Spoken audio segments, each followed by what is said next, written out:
अरे यार, क्या हुआ? अरे मेरी गर्लफ्रेंड मुझे हमेशा इंग्लिश में मैसेज करती है और तुझे तो मालूम है मेरी इंग्लिश कितनी खराब है। अब मैं क्या करूं? यू डिक्शनरी ऐप डाउनलोड कर। यू डिक्शनरी ऐप ये कैसे हेल्प करेगा? अरे डिक्शनरी ऐप में एक बहुत ही अमेजिंग फीचर है, मैजिक ट्रांसलेटर, जो तुझे बस सेटिंग में जाकर इनेबल करना है और उसके बाद अपनी गर्लफ्रेंड के मैसेज में जाकर क्लिक कर, वो खुद उसे ट्रांसलेट कर देगा। ओह वाह, बट मेरा ग्रामर भी कच्चा है यार। अरे तो वही मैजिक फीचर में जाकर तुझे बस ग्रामर ऑप्शन को सिलेक्ट करना है और अपनी मैसेज में जाकर क्लिक करना है, वो ऑटोमेटिकली तेरा मैसेज का ग्रामर ठीक कर देगा और ये मैसेज तू भेज दे बिंदास। वाह, मैं अभी यू डिक्शनरी ऐप डाउनलोड करता हूँ। तो गाइस, जब तक मेरा फ्रेंड ये ऐप डाउनलोड कर रहा है, आप भी डाउनलोड कर लीजिए U dictionary app, link description में दी हुई है, और अपनी इंग्लिश इंप्रूव कीजिए। चमत्कारी बहू की लालची सास। राजगढ़ की गौरी अपने माता पिता की इकलौती संतान थी। गौरी के पिता मेहनतकश किसान थे। वो सारा दिन खेतों में काम करते। गौरी अपनी माँ का किचन में हाथ बटाती।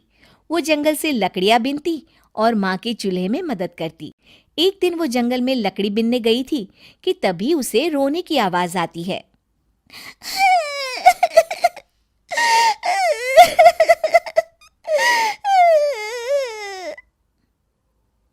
अरे, यहाँ कौन रो रहा है? इस जंगल में भला किसी के रोने की आवाज? जरूर कोई जंगल में फंस गया होगा। वो देखती है तो उसे एक परी दिखाई देती है जिसका एक पंख टूटा होता है। अरे, तुम कौन हो और क्यों रो रही हो?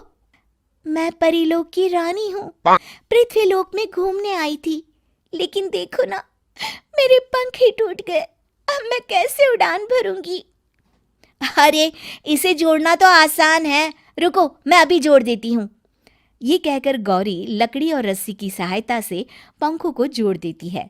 परी अपने जुड़े हुए पंखों को देखकर खुश हो जाती है और गौरी को वरदान देती है कि वो पूर्णिमा की रात किसी भी चीज को हाथ लगाएगी तो वो सोने की हो जाएगी। लेकिन गलती से अगर उसने किसी इंसान को छू लिया तो वो अगली पूर्णिमा तक सोने का ही रहेगा। गौरी घर आती है और सारी बात अपने माता पिता को बताती है। गौरी की माँ उसे कहती है, तू भी ना गौरी, सारा दिन परियों की कहानियां पढ़कर स्वप्न लोक में ही रहती है। नहीं माँ, मैं सच बोल रही हूँ। देखो, आज पूर्णिमा की रात है ना, इसलिए डर के मारे मैं कोई सामान भी नहीं छू रही हूँ। अच्छा, ऐसी बात है बिटिया रानी, तो जरा इस घड़े को हाथ लगा दे।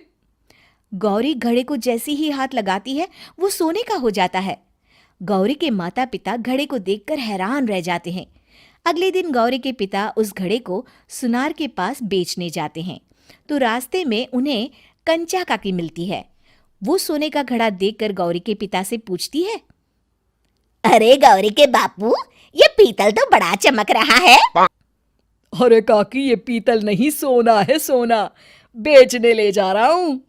अरे कहीं कोई लॉटरी लग गई है क्या? इतना सोना?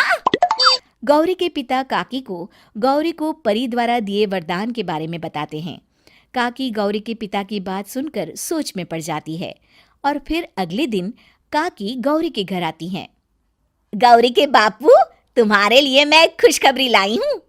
तभी गौरी की माँ पूछती है, क्या खुशखबरी है काकी?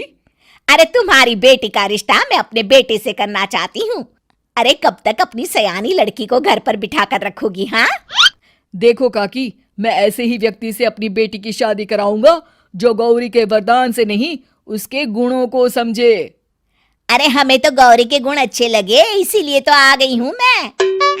फिर गौरी के माँ बाप मान जाते हैं और उसकी शादी काकी के बेटे से हो जाती है। अगले दिन, अरे गौरी, कल पूर्णिमा की रात है। तुम्हारे पिताजी परी के वरदान के बारे में बता रहे थे, तो मैं ना कुछ चीजें रख दूंगी, जरा हाथ लगा देना। तभी गौरी का पति वहां आ जाता है और अपनी माँ से कहता है, माँ, क्या जरूरत है गौरी के वरदान को इस्तेमाल करने की? वैसे भी मेरी मेहनत से घर तो चल ही रहा है ना।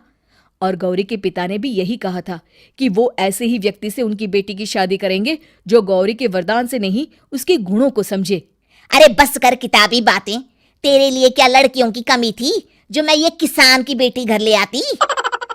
और सुन गौरी, कल अगर तूने सारी चीजों को सोने का नहीं किया तो मैं तुझे घर से निकाल दूंगी और अपने बेटे की दूसरी शादी करवा दूंगी, समझी?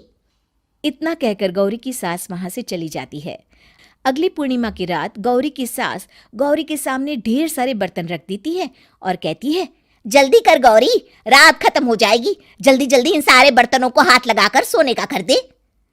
गौरी करती भी तो क्या, वो जैसे ही एक छोटे से बर्तन को छूने वाली होती है कि उसकी सास भड़क जाती है। क्या मजाक बना रखा है, इतने छोटे से बर्तन में क्या होगा, ये ले, ये बड़ा वाला बर्तन। जैसे ही बड़ा सा बर्तन लेकर गौरी की सास उसकी तरफ बढ़ती है, वैसे ही बर्तन के बाहर से वो धड़ाम से गिर जाती है।